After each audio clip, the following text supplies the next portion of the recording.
Good evening, YouTube. You guys are now watching another segment of the TheCaliEffect.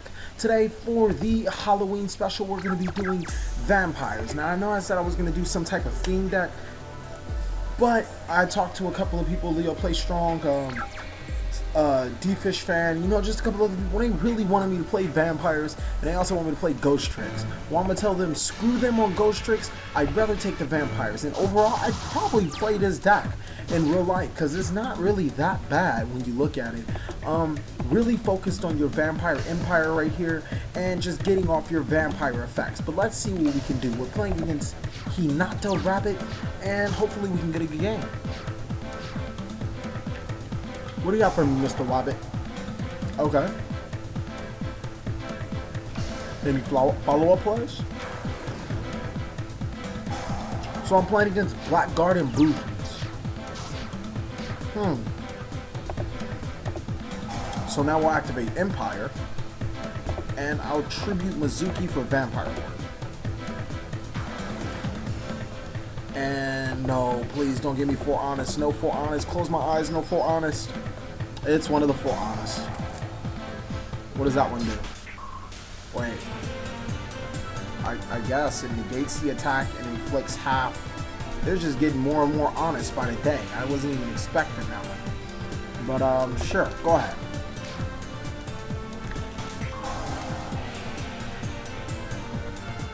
And what does that do? Alright. So they're just getting more and more stuff. And he's scaring me with this weird stuff. Like, it's just scaring me. Alright. So we'll summon Pyramid Turtle. What should I do? What should I do? I can have the Pyramid Turtle to ram. And then I can special summon a vampire.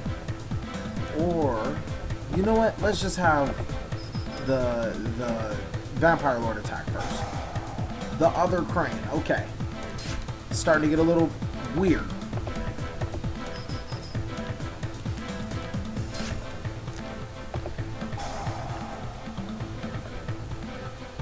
But now you...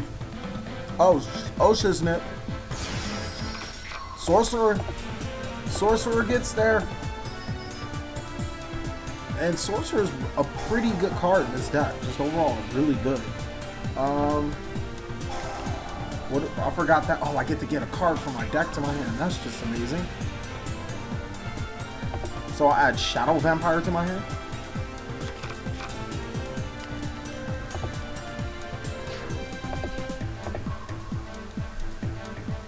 So many good plays I can do.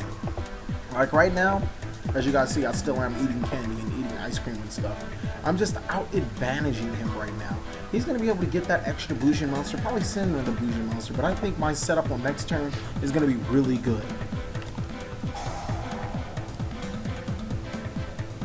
That's fine. Use your Bougie Metakuchi Zard. Let's see what else he can do for us. More background, that's fine. What does this one do? If you control a Bougie Monster or in your graveyard, you can special summon this card from your hand. During end phase, if you added a Bougie Monster from your deck to your hand, except by drawing it. Oh, well, that doesn't matter. He summoned another one. Once per turn, you can detach 1 XE material card, send all cards in your hand to the graveyard, then draw 2 cards. When this card with XE material leaves the field by an opponent's card effect, you can target a number of level 4 Bougie Monsters in your graveyard, up to the number of XE materials that were attached. Oh, okay, that's pretty good. Okay, and then he typhooned my stuff, so that's fine too.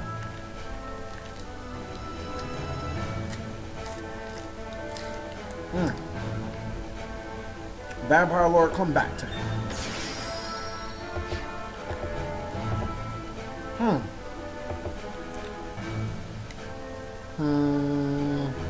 Trying to think, guys.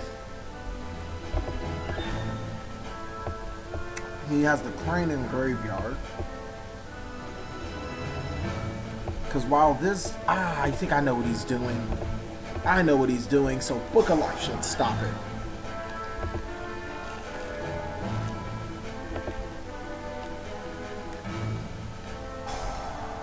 There you go. Put it in your hand. I don't mind wasting that right now. Trying to think of a way out of this. And he's going to be able to special summon his Bujin monster back. God, I hate this deck now. It just got like stupid annoying.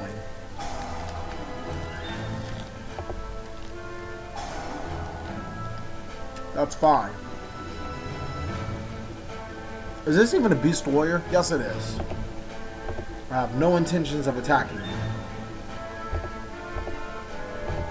Sure, we'll use the Japanese option. And we'll activate Shadow Vampire's effect.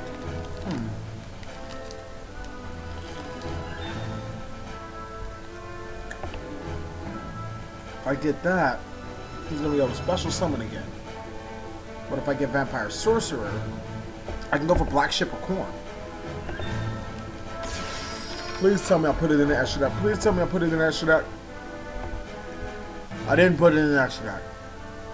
The most clutch time when I can use a Black Ship or Corn and I don't have it.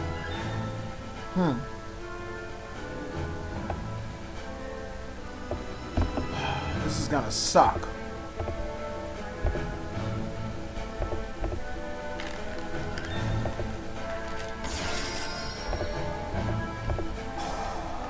And then we're gonna detach to destroy.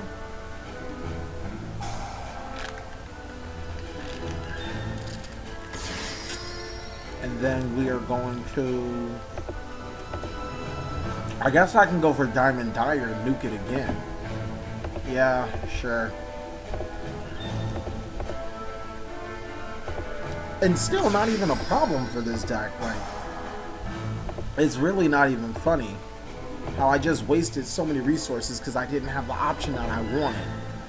And I was still able to get rid of his resources. I can't attack. I'll go ahead and pass. Took me a moment to think about it, and I kind of negged myself in the end, but I gotta get that stupid Beast Warrior off the field. Don't show me a Beast Warrior Bujin. Okay, he has the Beast Warrior Bujin. He drew the tank.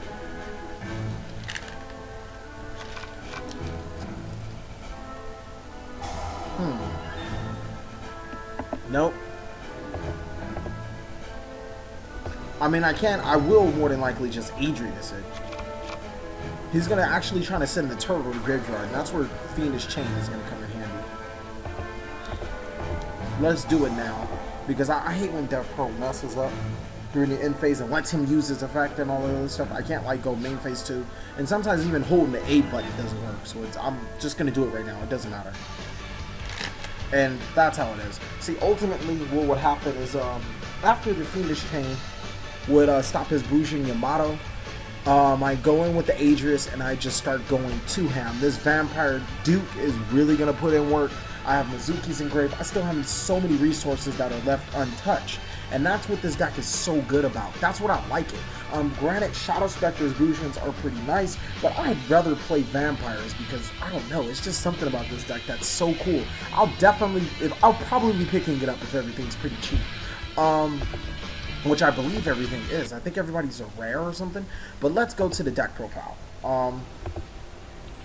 2 Vampire Lords, 3 Shadow Vampire. Now, I dropped the 2 Vampire Lords is because, well, his effect that he keeps coming back is pretty good. And just, I really don't feel that he really adds a lot of consistency to the Vampire deck, other than, you know, him being a level 5 2000 zombie monster, which is a lot of consistency, which means I only need 2 because he's so searchable in this deck. 3 Shadow Vampire. Overall, this is our main card. This is the card you want to search for. This is the card you want to summon. This is the card you want to abuse. All that other stuff. Just a really good card. 2 Vampire Duke. While I kind of wanted to run 3, I had to drop him down to 2 because of inconsistency issues. You know, not having a Vampire engraved and, you know, opening up with him is just pretty nasty. But overall, he's an amazing card. Really, really good at what he does. Being able to special summon your zombie, your Vampire monsters to the field. Basically, he's Junk Synchron for this deck. 2 Mizuki. Mizuki really puts in work in there. Be able to special summon from graveyard. All that other good stuff. Just a really good card. 3 Vampire Sorcerer. The second main important card to this deck. being able to search a vampire card or a vampire monster just really adds so much to this deck. And his second effect is so amazing, banishing him to be able to normal summon a vampire monster without tribute. We really need that in here because that is just too good to pass up. Next is going to be 3 Pyramid Turtle, our prime searcher for bringing out Vampire Sorcerers to the field, for bringing out Mizuki to the field, or Vampire Lord. We normally don't bring out Shadow Vampire and Vampire Duke because we cannot gain its effect when it's summoned that way. 3 Goblin Zombies. The Searcher adds all of the vampire, the Shadow Vampires and the Vampire Dukes to our hand, even Mizuki's when we really need to. So he's just really good for being there. Also being recruitable by Pyramid Turtle is nothing to scuff at. 2 Spirit Reaper, pretty good wall, and at times when we don't have a Vampire Sorcerer, we can just tribute the Spirit Reaper to normal summon a vampire and get our effects. Next, we're going to be running triple Book of Life. I was reluctant at first to run it, but I was like, there's no more spells, so triple Book of Life is in there. I'd probably take out a Book of Life and Vampire's Empire for 2 Duality maybe, but overall the deck has just been running really well, and 3 Book of Life really get there. 1 Dark Hole, 1 Foolish Burial to get that stuff to your graveyard, 2 Mystical Space Typhoon, 1 Book of Moon. Burial from the different dimension allows you to recycle your banished Mizukis and your banished Vampire Sorcerers, so I really felt that it was a must in this deck. Vampire's Empire. Now, the biggest reason why I felt that I should probably be running 2 of these, drop it, and probably run a Duality, is because first, Duality adds more consistency to the deck overall, and secondly, I have triple Vampire Sorcerer, and I also have this nifty card, Vampire Shift, to special summon the vampire card that I need and get all that good stuff that I need. It's just really good for getting that the stuff that I need to the field. Overall, just a clutch card in those key situations. Next one, Bottomless, 2 Deep Prisons, 1 Compulse, 2 Fiendish Chains, and 1 Solemn Warning. Next, for the extra deck, we're going to be running 2 Gaia the Thunder Charger. Really didn't feel like I had, you know, I felt I had a lot of room, so let's actually just drop this and get that Black Ship of Corn, because that would have helped tremendously without me negging in this game. I really felt that it would have probably did something a lot better. A lot of this stuff is because I have a lot of room, and obviously I would be changing it more depending on what I could do, or you know, what room I did. Keep in mind I probably had like an hour of playtesting with this deck. Started to build from my very own, from the ground up, and then just built it by myself. 1 Tiras, 2 Adrius, just really good. One of the only Xyz you can go into. Volcasaurus, 2 Vampire Bram, really good card, extremely good card, very, I can't even explain to you how good he is. 1 Black Ship of Corn, 1 Diamond Direwolf, 1 Stroke, 1 Lava Volchain, 1 Abyss Dweller, 1 Cowboy, 1 Leviair, and 1 Zenmaines. Now, we really, like I said, I kind of had the room right now, and I've only been playtesting for an hour. Only reason why I had these in there is because of Spirit Reaper. I mean, you never know. Just like Black Corn, it's not a card that I want to highlight and say you should use this in every extra deck, but when I needed it, it was there. So those are kind of for that same reason. Now for side deck, we're going to be running Triple Max C, 1 Mystical Space Typhoon. The XE Encores are really to stop Ophion, because this deck really loses to Ophion, and so I really wanted to stop that. 2 Deck Debies for those low level decks, 1 Erad, triple Gozen, and 2 Light Imprisoning Mirror, because we hate light monsters. This would have automatically came in against the Bujin side deck, and probably that along with maybe the Deck Debies, because of those low level things I really cared about, or maybe the Encores, whatever I saw fit. But thank you guys for watching another segment of the Cali Effect. Please like, comment, subscribe, but most of all, enjoy.